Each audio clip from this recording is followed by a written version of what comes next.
I speak 7 languages, the girl said confidently. The billionaire laughed but froze in shock.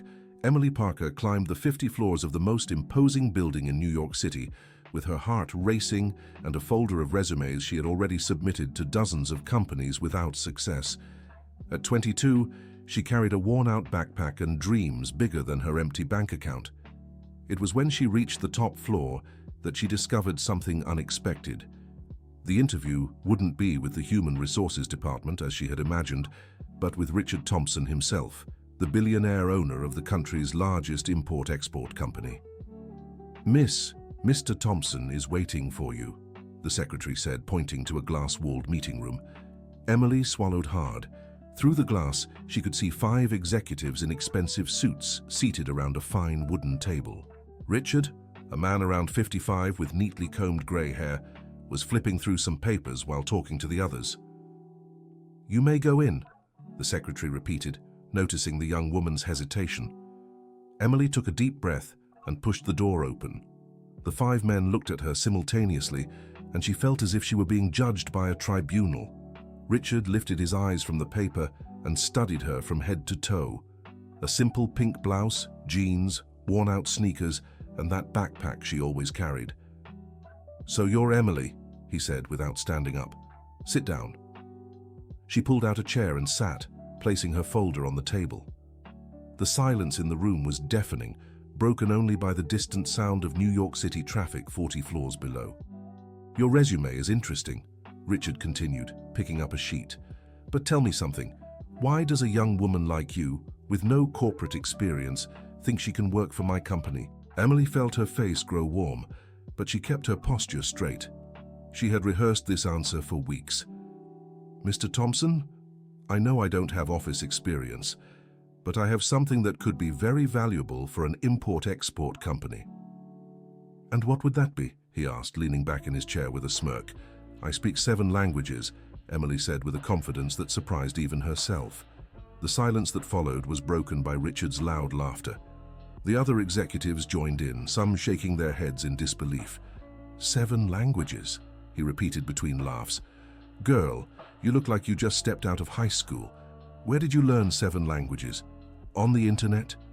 Emily felt her blood boil, but before she could respond, Richard's phone rang. He answered without stopping his laughter. "Yes, put the call through," he said in English, then switched to fluent Spanish. "Hello, Mr. Zhang. Yes, we are still discussing the Shanghai contract."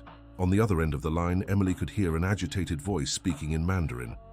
Richard stopped smiling and looked at the executives with concern.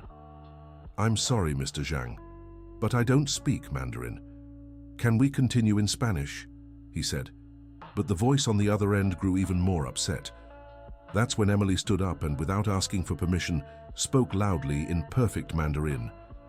"Mr. Zhang, this is Emily Parker from Mr. Thompson's team. May I assist you with your concerns about the Shanghai contract?" The silence in the room was absolute.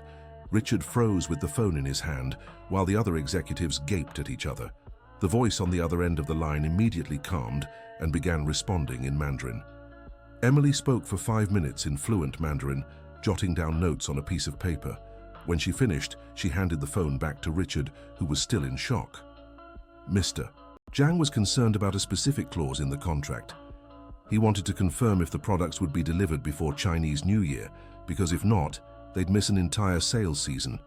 I explained that we'd guarantee delivery, and he agreed to sign tomorrow," Emily said calmly, as if nothing extraordinary had happened. Richard looked at her as if seeing a ghost. The contract with the Chinese was worth $10 million and had nearly been cancelled due to the language barrier. How did you learn Mandarin?" he stammered. "It's a long story," Emily replied, sitting back down. "But I can also speak Spanish, French, Portuguese, Italian, German and Russian, if you'd like to test me." One of the executives, a bald man named Robert, leaned forward. "That's impossible. She must have memorized a few phrases." Richard, still processing what had happened, picked up another phone. "Let's see," he said, dialing a number. "Dmitri?" "Yes, it's me, Richard. Can you speak Russian with me? I need to test something." He put the phone on speaker. A deep voice began speaking rapid Russian. Richard pushed the phone toward Emily. She smiled slightly and replied in fluent Russian, conversing for a few minutes about business and family. When she hung up, she translated the entire conversation into English. Dmitry was saying his wife is pregnant with their third child and that he wants to expand his business to the United States. He asked if you'd be interested in a partnership in the timber industry. Dear listener, if you're enjoying the story, don't forget to like and especially subscribe to the channel. It helps us a lot as we're just starting out. Now back to the story. Richard ran a hand through his hair, trying to process everything. In 15 minutes, this young woman had saved a multi-million-dollar contract and uncovered a new business opportunity. "Where did you come from?" he asked, his voice now serious and respectful. Emily looked at her hands before answering. It was a question she knew would come, but one that always hurt to answer. "I grew up in the foster system, Mr. Thompson. I moved between different group homes in New York City, Miami, and Washington, D.C. In each place, there were volunteers and staff from different countries. I learned the languages because it was the only way to connect with the people taking care of me." The mood in the room shifted completely. The executive stopped smirking and looked at her with a mix of respect and curiosity. "When I was 8, one of my caregivers was an Italian woman named Sofia. She only spoke to me in Italian, so I learned to talk to her. At 10, I went to a home in Washington, D.C. where a French volunteer taught me math in French. And so it went." Richard leaned forward, genuinely interested. "And Mandarin? How did you learn Mandarin in a group home?"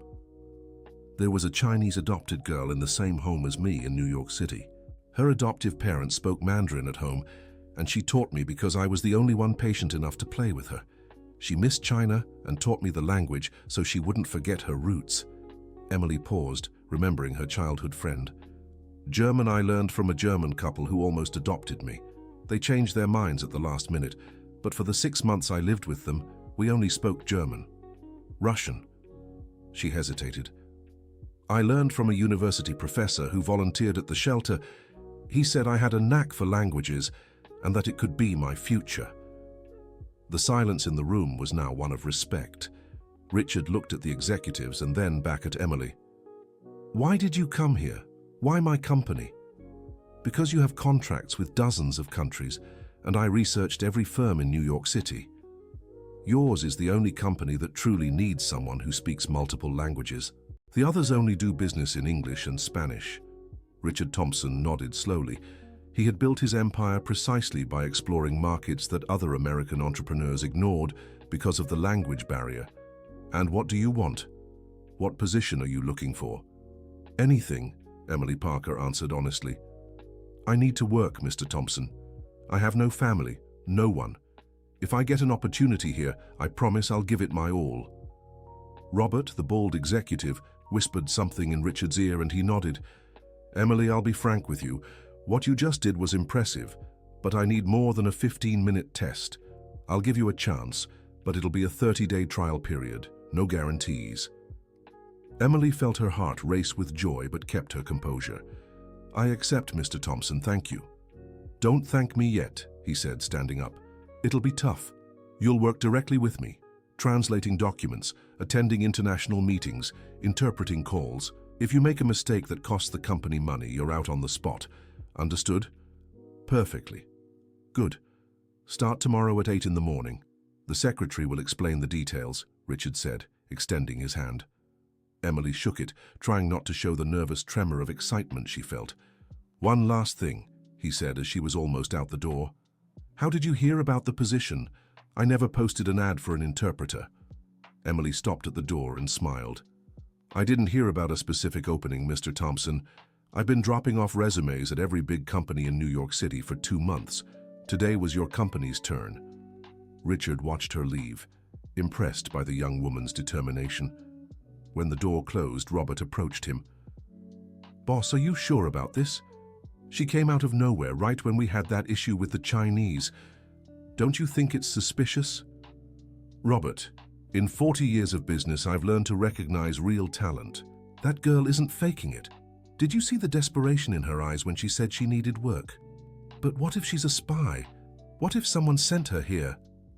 Richard laughed for the first time since Emily had left. A spy? Robert, you've been watching too many movies. She's an orphan who learned languages out of necessity.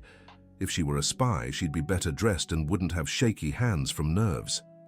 But while Richard defended his decision, he didn't know Robert had personal reasons to question hiring Emily. As the company's vice president, Robert had brought his nephew Tyler in to work as an international assistant, and Emily's arrival could threaten the plans he had for the young man. The next day, Emily arrived 15 minutes before 8. She had bought a simple blouse with the little money she had and pulled her hair into a more formal ponytail. The secretary, a woman in her 40s named Susan, greeted her with a warm smile. "Emily, I'm Susan, mister. Thompson told me about you. What an impressive story." "Thank you, Mrs. Margaret. I'm a little nervous, to be honest." "That's normal, dear. Let me show you your desk and explain the routine." Susan led Emily to a small desk next to Richard's office, where a computer, phone, and a stack of documents waited. "These are pending translations. We have contracts in French, English, and Portuguese that need reviewing. Mr. Thompson wants you to go through them and note any potential issues." Emily picked up the first document and began reading. It was an import contract for Argentine wine, written in French. As she read, she took notes on clauses that could be problematic and terms that had been poorly translated. She was so focused that she didn't notice when Richard Thompson left the room and stopped behind her, observing her work. "How's it going?" he asked, startling Emily Parker. "Oh, Mr. Thompson. I'm sorry, I didn't see you come in," she said, quickly standing up. "You can stay seated. What do you think of the contracts?" Emily glanced at the notes she had made. "Well, the Argentine contract has some issues. There's a clause about penalties for delays that's too vague in Spanish. It could cause confusion later. And this French contract," she picked up another paper, "there's a mistranslation in a crucial part. In English, it says delivery will be made within 30 days. But in French, it says up to 30 days, which are different things." Richard took the papers and read her notes, impressed by her attention to detail. "Excellent work. Susan, call Tyler here. I'd like him to meet Emily." A few minutes later, a young man around 25 entered the room. Tyler Williams had blonde hair, expensive suits, and a smile that tried too hard to be charming. Emily immediately noticed him sizing her up with a disapproving look. "Tyler, this is Emily, our new interpreter." "Emily, Tyler is our international assistant." "Pleasure," Tyler said, extending his hand without much enthusiasm. "So you're the 7-language girl everyone's talking about." Emily shook his hand, feeling the unnecessarily firm grip. "Nice to meet you, Tyler." "Emily will handle translations and interpretation. I want you two to collaborate on international projects," Richard said, noting the tension between them. "Of course, boss. It'll be a pleasure working with someone so qualified," Tyler replied, his tone not matching his words. Over the following weeks, Emily threw herself into her work. She arrived early, left late, and studied documents at home to better understand the company's business. Her translations were flawless, and she had already saved 2 important contracts by catching errors others had missed. But Tyler didn't make things easy. He constantly questioned her work, suggested unnecessary revisions, and made subtle remarks about her lack of corporate experience. Emily tried to ignore it, but the tension grew daily. The breaking point came during a meeting with French investors. Richard had asked Emily to interpret, but at the last minute, Tyler suggested he could handle it himself since he'd spoken French for years. "Mr. Thompson, with all due respect, I think it'd be better if I led this meeting. I have more experience with corporate protocols," Tyler said, glancing sideways at Emily. "Tyler, Emily has been flawless with translations. I trust her work," Richard replied firmly. The meeting began, and Emily smoothly interpreted between English and French. Everything was going well until one of the French investors asked a complex question about international financial regulations. Tyler, seated beside Richard, whispered something in his ear and then stood up. "Apologies for interrupting, but I believe there was a misunderstanding in the translation. Mr. Zhang wasn't asking about regulations, but about remuneration," Tyler said in French. Emily looked at him in surprise. Her translation had been correct, she was sure of it. The French investor, Mr. Zhang, seemed confused, and repeated his original question. "No, I was actually asking about import regulations in the European Union," he said in French, looking directly at Emily. Tyler turned red but tried to recover. "Oh yes, of course. My apologies. There was some noise on the line that confused me." But the damage was done. Richard had noticed that Tyler was trying to discredit Emily without reason, and the mood in the room grew tense. After the investors left, Richard called Tyler for a private conversation. "Tyler, what was that back there?" "Mr. Thompson, I just wanted to make sure the communication was clear. It's my responsibility. Your responsibility is to support the team, not sabotage it. Emily translated perfectly, and you tried to correct her for no reason." Tyler tried to argue, but Richard cut him off. "I don't want to see this happen again. Emily is here to stay, so you'd better get used to it.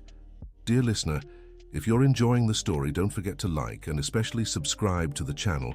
It helps us a lot as we're just starting out. Now, back to the story. After the conversation, Tyler grew even more resentful toward Emily. He began spreading comments in the hallways about the boss's new favorite and publicly questioned her qualifications. Emily tried to focus on her work, but the hostility was affecting her performance. She started doubting herself and obsessively reviewing her translations, afraid of making a mistake that would justify Tyler's criticism. The situation worsened when Robert, the vice president and Tyler's uncle, openly sided with his nephew. During a board meeting, Robert questioned Richard's decision to hire Emily. "Richard, I respect your intuition, but hiring someone with no experience and without checking references was risky. What if she makes a serious mistake?" "She hasn't made a single mistake so far, Robert. On the contrary, she's prevented several." "But what about her past? Do you know anything about her family? What if she's involved with the wrong people?" Richard slammed his hand on the table, irritated. "Robert, the girl is an orphan. She has no family or ties to anyone, and even if she did, what matters is her work here. I'm just saying we should have looked into it more. Tyler has a degree in international business, speaks 3 languages and has experience. Why is she better than him?" "Because in 3 weeks, she's saved more contracts than Tyler has in 3 years," Richard replied, ending the discussion. But Robert didn't give up. In the following days, he began questioning every decision Emily made, demanding detailed reports of her activities and suggesting she needed closer supervision. Emily felt the pressure mounting.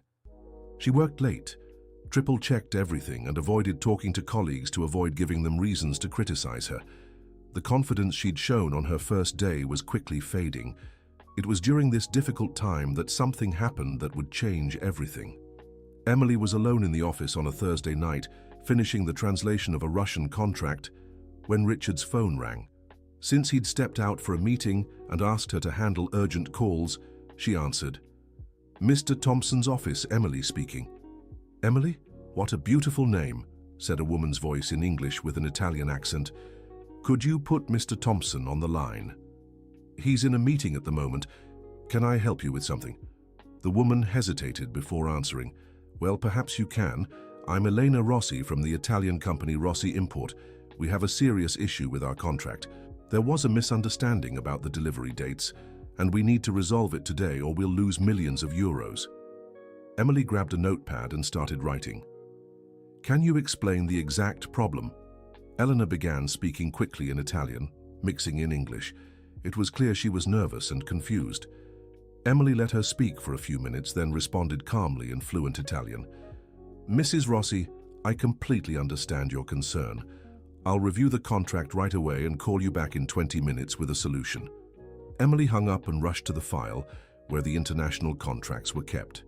She found the Rossi import document and began reading carefully. The problem was indeed serious.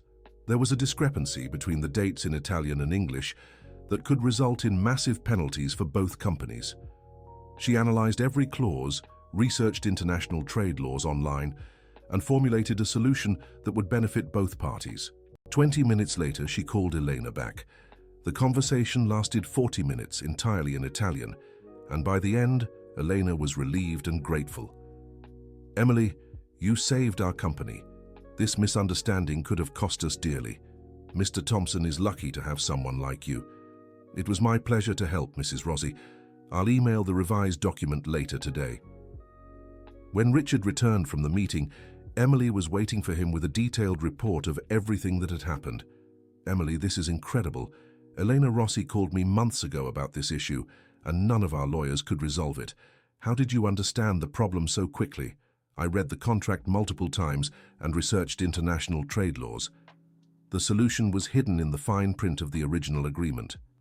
Richard smiled, impressed once again by the young woman's ability. You know, Emily, when I hired you, I thought you'd be a good translator, but you're proving to be much more than that. You have a natural talent for business. Emily felt her face warm at the praise. Thank you, Mr. Thompson. I really enjoy what I do here. And it shows. That's why I've made a decision.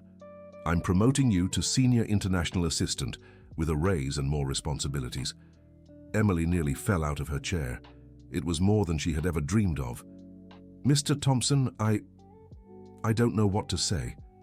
Thank you so much. You deserve it, Emily, but I should warn you. Tyler won't like this promotion. He was next in line for this position. Emily nodded, understanding that things with Tyler would become even more complicated. And Richard was right. When the promotion was announced the following Monday, Tyler was furious. He went straight to his Uncle Robert, who was equally displeased with the decision. Uncle, this is unfair. I've worked here for 3 years. I have the education and experience. How could he promote some orphan who came out of nowhere? Robert shook his head, just as irritated. Richard is making a mistake, Tyler, but we'll prove him wrong. If this girl is as good as he thinks, she'll handle real pressure. What do you mean? Next week we have the meeting with the Germans. It's the biggest contract of the year, worth $20 million. I'll suggest that Emily handle all the communication. If she fails, Richard will have to admit he was wrong. Tyler smirked. And if she doesn't fail? Then we'll make sure she does, Robert said, lowering his voice. I have some contacts who can complicate things for her.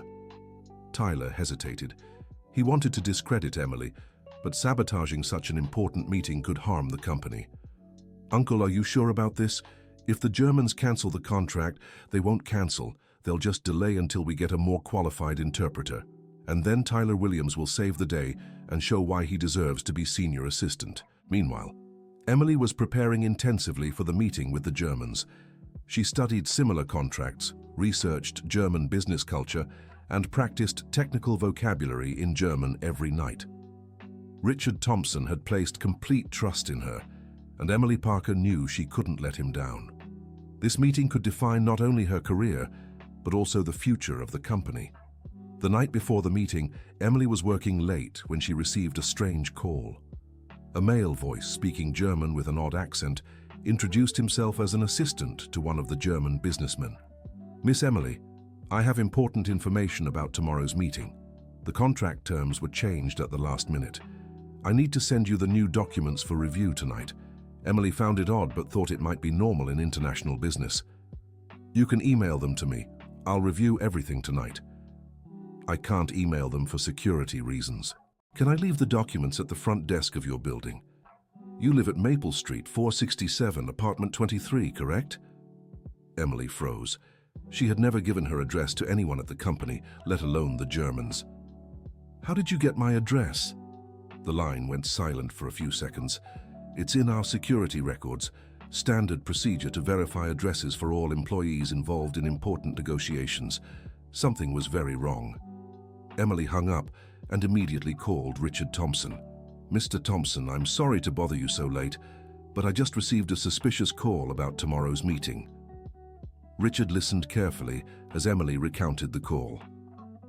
Emily, that wasn't anyone from the German company. They don't do that kind of verification. Someone is trying to sabotage you. But who would do that? And how did they get my address? Your address is in your employee file.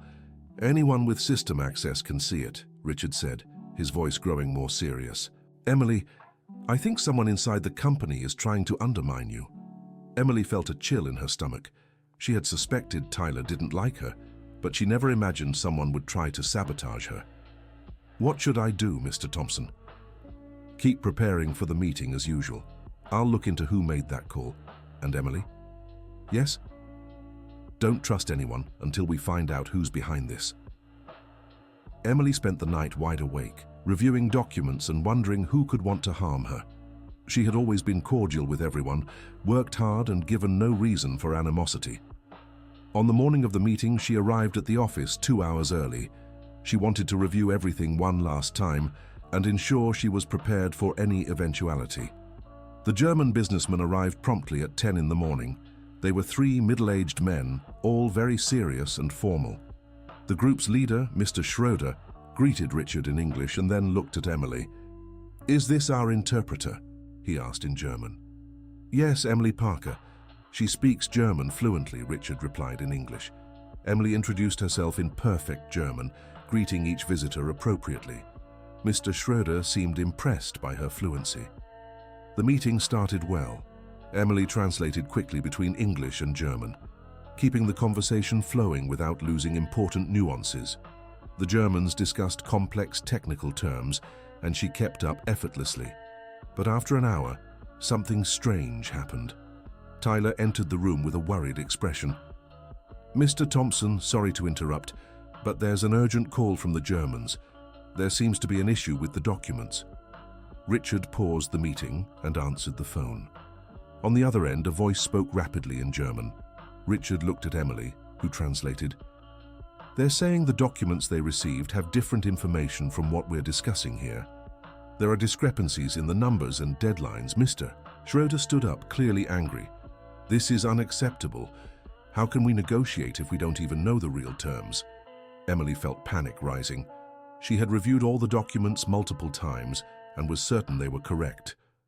"Mr. Schroeder, may I check the documents right now?" she asked in German. "There's no time for that. This meeting is compromised. We need to reschedule when you have your documents in order," Mr. Schroeder replied, already gathering his papers. Richard tried to calm the situation, but the Germans were already leaving.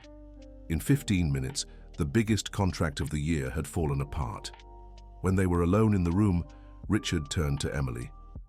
"Emily, how did this happen? You checked all the documents." "I did, Mr. Thompson. I'm sure the documents were correct. Someone must have altered something." Tyler, who had stayed in the room, stepped forward. "Boss, maybe it's time to admit Emily isn't experienced enough for such high-stakes negotiations. Perhaps I should have led this meeting." Emily looked at Tyler with growing suspicion. It all seemed too planned. "Tyler, did you know this would happen?" she asked directly. "How would I know? I only got here when the call came in." "But did you know about the strange call I got last night?" Tyler hesitated for a fraction of a second, just long enough for Emily to notice. "What call?" Richard watched the exchange between them, his own suspicion growing. "Tyler, where were you last night between 7 and 8? "At home. Why?" "Emily received a suspicious call about the meeting. Someone trying to get information and send fake documents." Tyler paled. "Are you accusing me of sabotage? That's ridiculous." "No one's accusing anyone," Richard said calmly, "but I will investigate everything. Susan, call IT. I want all calls made from the office last night tracked." Tyler began to sweat. He knew calls could be traced. "Mr. Thompson, I need to use the restroom," he said, quickly leaving the room. Richard and Emily were alone. She fought back tears, knowing her career might be ruined. "Mr. Thompson, I swear I didn't make any mistakes. Someone sabotaged the meeting." "I believe you, Emily, and we'll find out who." Dear listener, if you're enjoying the story, don't forget to like and subscribe to the channel. It really helps us newcomers. Now back to the story. Before they could investigate further, Robert appeared at the door with a stern expression.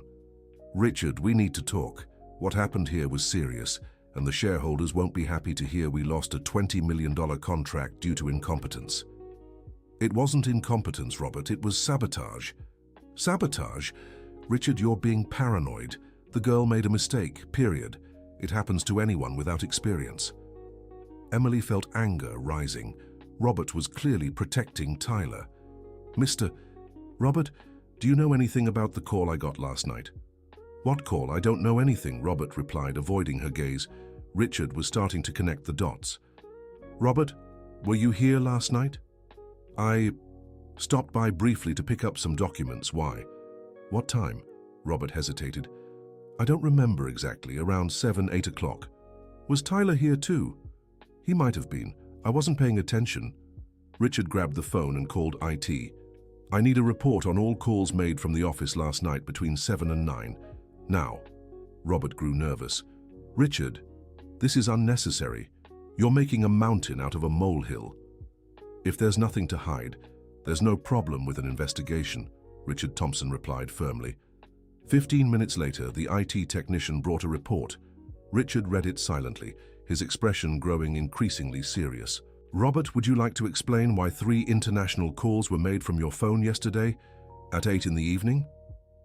Robert swallowed hard. They were work calls, routine ones. Calls to German numbers using a voice masking service. The silence in the room was deafening. Robert knew he'd been caught. And Tyler made 2 calls from his phone to the same service, one of them to Emily's personal number, Richard continued, his voice turning colder. Emily felt a mix of relief and indignation. Finally, the truth was coming out. Robert, you deliberately sabotaged this meeting. Why? Robert tried to keep his composure, but it was too late. Richard, you're misinterpreting. I'm misinterpreting. You falsified documents, made calls under false identities, and nearly ruined a $20 million deal, all to undermine an employee? Robert turned red with anger. That girl doesn't belong here. She's unqualified, inexperienced, and has no family. Tyler has worked here for years. He deserved that promotion. Tyler has worked here for years and never saved a single contract. Emily saved 4 in 3 weeks, Richard shot back. This is unfair, Richard. You're just swayed by novelty. In a few months, you'll realize you made a mistake. Richard stood up, clearly furious. The only mistake I made was trusting you, Robert. You risked the entire company out of jealousy and spite. So what now? You'll fire me, after 15 years working together. I'll do worse. I'll give Emily a second chance to fix things with the Germans. If she succeeds, you and Tyler will resign. If she fails, I'll admit I was wrong. Robert smirked sarcastically. And how is she supposed to pull that off? The Germans are furious. They've already cancelled everything. That's her problem, Richard said, looking at Emily. Do you accept the challenge? Emily took a deep breath. This was her chance to prove her worth once and for all, and free herself from Robert and Tyler's sabotage. I accept, Mr. Thompson, but I need to know exactly what they did so I can undo the damage. Richard nodded and turned to Robert. You'll tell me exactly how you altered the documents and what false information you gave the Germans. Robert was cornered.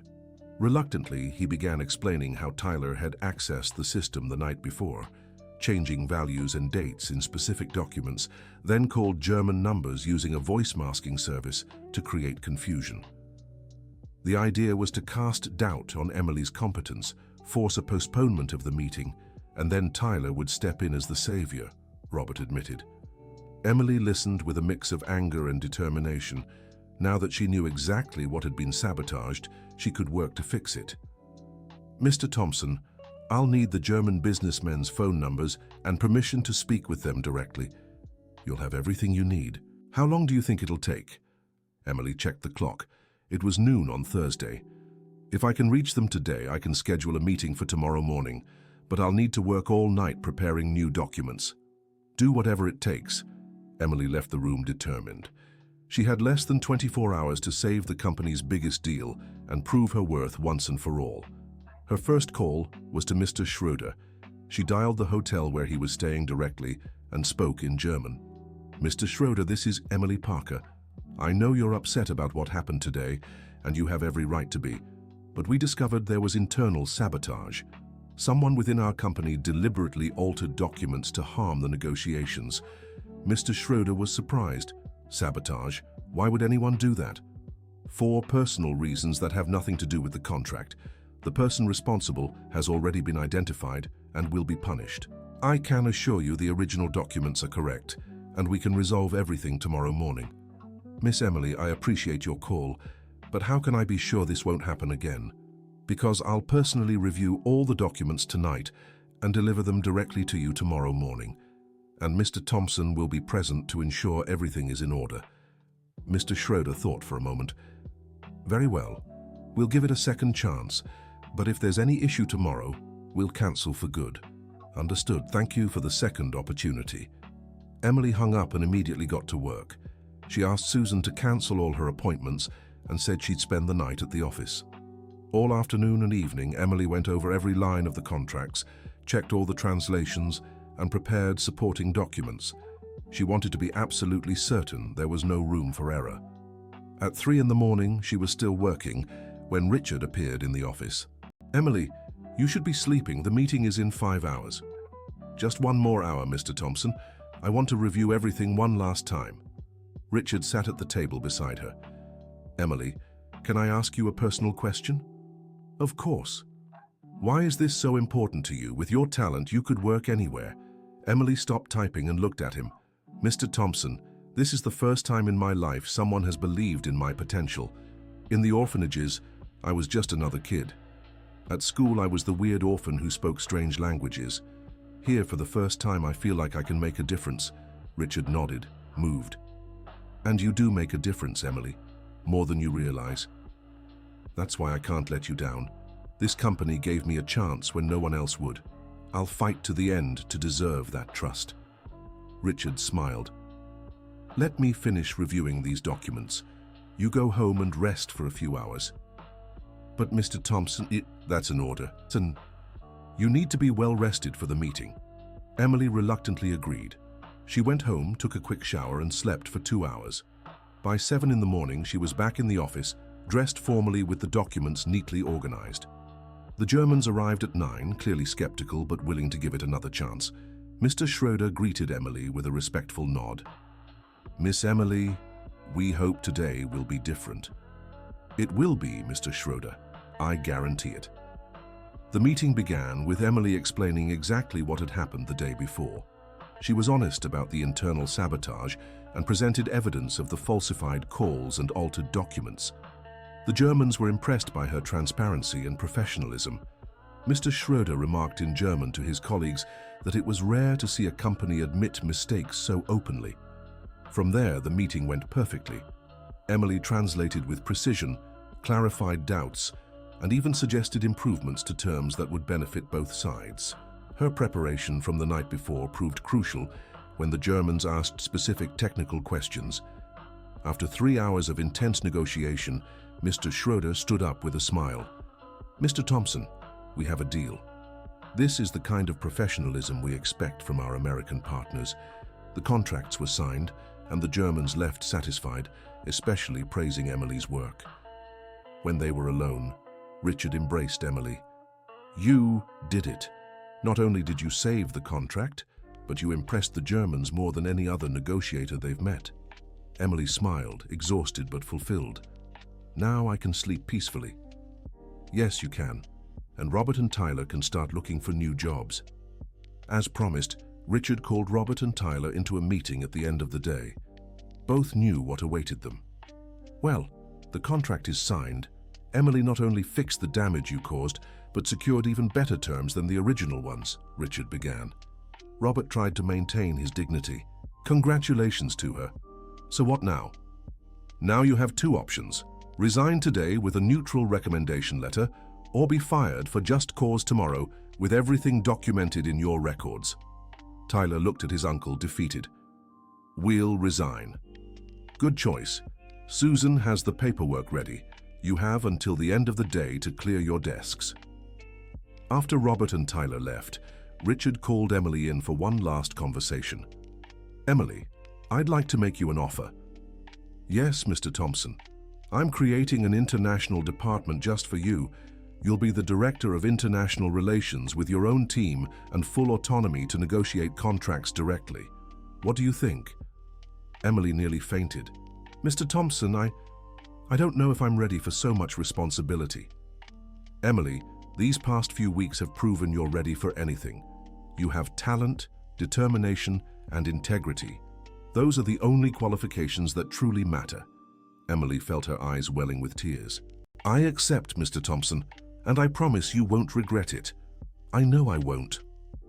6 months later, Emily had transformed the company's international department. She hired a team of talented young polyglots, many from difficult backgrounds like her own. The company was now doing business with countries that had once been inaccessible due to language barriers. Richard watched Emily's growth with paternal pride. She had become not just an exceptional employee, but almost like a daughter to him. One day, Emily received a call that would change her life again. Emily Parker. Yes. Who's speaking? My name is Dr. Michael Stevens. I'm a professor at Princeton University. I'm in the United States researching natural polyglots, and your name came up in my study. Emily was curious. How so? Well, it's rare to find someone who speaks 7 languages fluently without formal linguistic training. I'd love to talk to you about your story. Emily agreed to meet the professor at a cafe in downtown New York City. Michael was a man in his 60s with white hair and kind eyes. Emily, your story is fascinating. Learning languages as a mechanism for emotional survival is something I've documented for years, but I've rarely seen someone reach your level. Thank you, Professor. But why does this matter? Because you represent hope for thousands of children in similar situations. I'm writing a book about the power of language in social transformation, and I'd like to include your story. Emily was surprised. My story isn't that special. You're wrong. An orphan who became a director at a major company in less than a year, using nothing but natural talent and determination. That's pure inspiration. Over the following weeks, Michael interviewed Emily extensively. He also spoke with Richard, Susan, and other employees, documenting Emily's journey. The book was published 6 months later, under the title The Language of Hope, and became a bestseller in Italy and the United States. Emily was invited to speak at universities and international conferences. But what moved her the most was when she began receiving letters from young orphans who had read her story and felt inspired to develop their own talents. One letter in particular touched her deeply. It was from a 15-year-old girl named Ashley, who lived in an orphanage in Chicago and was learning Portuguese with a volunteer. Emily, I read your story and cried with emotion. Now I know my past doesn't define my future. I'll study hard to be like you one day. Emily showed the letter to Richard, who smiled with emotion. You know, Emily, when I hired you, I thought I was gaining a talented employee. I never imagined I was changing a life and inspiring hundreds of others. Mr. Thompson, you changed my life far more than I changed the company. How about we do more? What if we create a scholarship program for talented young orphans? Emily lit up at the idea. Really? You'd do that? Not only would I do it, but I want you to be the coordinator. We can start with 10 scholarships a year for young people who show special talent in languages or business. The program was launched a year later with great media attention. Emily traveled across the country visiting orphanages and identifying young people with special potential. The first group of scholarship recipients included children talented in languages, math, arts, and technology. Ashley, the girl from Chicago who had written the letter, was one of the first selected. She went to study in New York City and became Emily's assistant, learning the international business. During one of Emily's trips to identify new scholarship recipients, she visited the orphanage where she had grown up in Miami. It was an emotional moment reuniting with the caregivers who had been like mothers to her. Emily, I can't believe it's you, exclaimed Mrs. Margaret, one of the longest-serving staff members. We read about you in the newspaper. We're so proud. Emily hugged Mrs. Margaret with tears in her eyes. Mrs. Margaret, you taught me I could be anything I wanted. I never forgot that. And look what you've become, a famous executive inspiring other children. Emily spent the day talking to the children at the orphanage, sharing her story, and encouraging each one to discover their own talents. Several children showed interest in languages, and Emily promised to return to teach volunteer classes. On the flight back to New York City, Emily reflected on how much her life had changed. 2 years ago, she was desperately handing out resumes. Now she was the director of a major company, the author of a book, an international speaker, and a mentor to young orphans. But the most important thing was knowing her story was inspiring others not to give up on their dreams. Back at the office, Emily found Richard waiting with a mysterious expression. "Emily, I need to tell you something important." "What is it, Mr. Thompson?" "Remember when you first showed up here?" I said it was a coincidence, but that wasn't quite true. Emily was confused. "What do you mean?" Richard smiled. "My mother, Mrs. Elizabeth, has been volunteering at St. Anne's Orphanage for 15 years. She'd been telling me for months about an extraordinary young woman who spoke multiple languages and dreamed of working in international business." Emily's eyes widened. "Mrs. Elizabeth is your mother?" "Yes. She said you were special, but I didn't take it too seriously until the day you showed up here and proved my mother right." "So, Mrs. Elizabeth recommended me?" "In a way, yes. She may not have given you my address directly, but she planted the seed. She said if you came here on your own, it would show the determination she saw in you." Emily began laughing and crying at the same time. "I need to thank her. You can thank her in person. She's coming to dinner with me on Sunday and you're invited." The dinner with Mrs. Elizabeth was heartwarming. The 70-year-old woman embraced Emily as if she were a beloved granddaughter. "Emily, my dear, I knew you were special from the very first day we spoke. You had that sparkle in your eyes, the kind only people destined for great things have. Mrs. Elizabeth, if it weren't for you, I would never have made it this far." "Nonsense, dear. You got here on your own merit. I just planted a little seed." During dinner, Mrs. Elizabeth shared stories about her volunteer work and other talented children she had met over the years. Emily offered to help identify young people with potential for the scholarship program. "You know, Emily, seeing your transformation gives me hope for all the other children. Each one has a special talent. They just need the opportunity to flourish. Mrs. Elizabeth, I promise I'll use my position to create as many opportunities as possible." And Emily kept her promise. In the years that followed, the scholarship program grew and became a national benchmark. Hundreds of orphaned children received quality education and career opportunities. Emily married Daniel, a fellow university professor she met during a lecture on languages and society. They adopted 2 children from the orphanage where Emily grew up, continuing the cycle of love and opportunity. Richard Thompson's company became a global leader in international business, with offices in 20 countries. Emily was promoted to international vice president, overseeing global operations.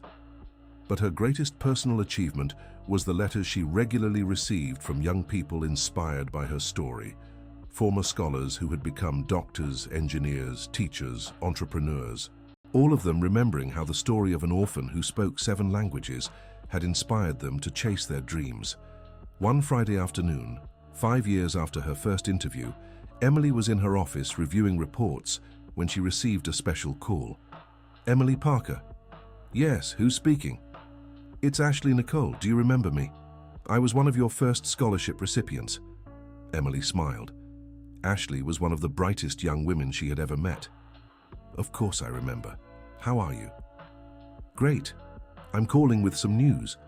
I just graduated with a degree in international relations and got an offer to work at the American Embassy in Paris." Emily felt her eyes fill with proud tears. "Ashley, that's wonderful. I'm so proud of you." "Emily, none of this would have been possible without the scholarship program. You completely changed my life." "You changed your own life, Ashley. I just helped open a door." "I want to do what you did for me. Once I'm settled in Paris, I'll create a program for young Americans to study in France." After hanging up, Emily looked out her office window, watching the bustle of New York City. She thought about the journey she had taken, from the orphan girl handing out resumes to the internationally respected executive. But her greatest achievement wasn't the titles or the money. It was knowing her story had created ripples of hope that would keep spreading for generations. Richard appeared at her office door. "Emily, do you have a minute? I have a proposal for you." "I always have time for you, Mr. Thompson."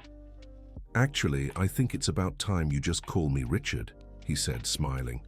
"After all, we've been partners for 5 years." Emily smiled back. "All right, Richard. What's the proposal?" "I want you to take over as CEO. I'm retiring next year, and there's no one more qualified than you to lead the company's future."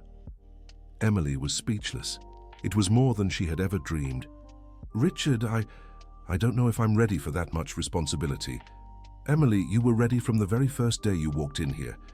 You just needed to discover it yourself." Emily accepted the offer, and a year later, she became the youngest CEO in the company's history. Her first act was to expand the scholarship program globally, forming partnerships with orphanages in 10 countries. In her inauguration speech, Emily ended with the words that became her personal motto: "Every child carries within them the potential to change the world. Our responsibility is to ensure that potential has the chance to flourish." End of story. Now tell us what you thought of this inspiring story about Emily. Do you know someone who overcame adversity like she did? Leave a comment sharing your thoughts, and don't forget to subscribe to the channel for more heartwarming stories like this one.